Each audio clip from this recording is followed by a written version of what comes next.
think your observation is absolutely correct. As we talk with many of the students in America, we find that many of them feel that there is no hope at the end of the tunnel, and they will say things, why should I stay in school? I don't see where it's really going to do me any good in my life.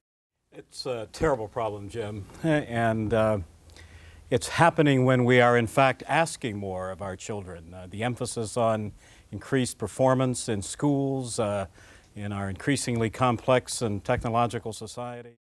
Well, a student today can consider a community college and a job and eventually a four-year institution.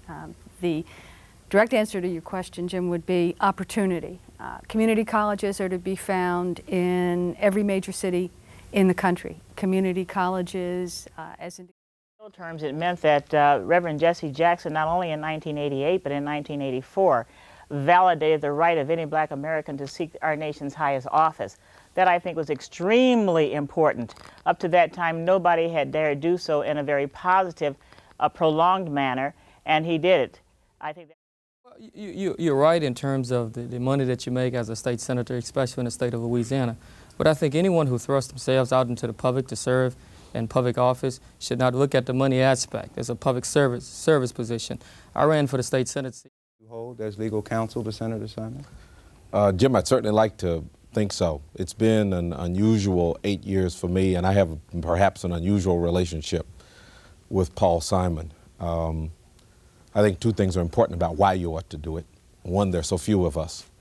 In the entire history of this country, the United States Senate has had 3 black people be head of a full committee or subcommittee staff. This is a critical problem because as we look at what we have to do, the first thing that you consider as a business person is getting the capital in order to make it happen, in addition to marketing other ideas. $150 billion when you look at the earned income of the average population of the blacks across the country.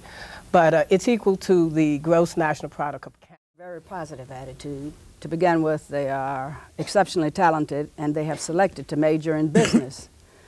But as to the $200 billion, I can't say the faculty knows what that is. Jim, I'm not sure. First of all, thanks for the compliment. I've been in this business now about 28 years.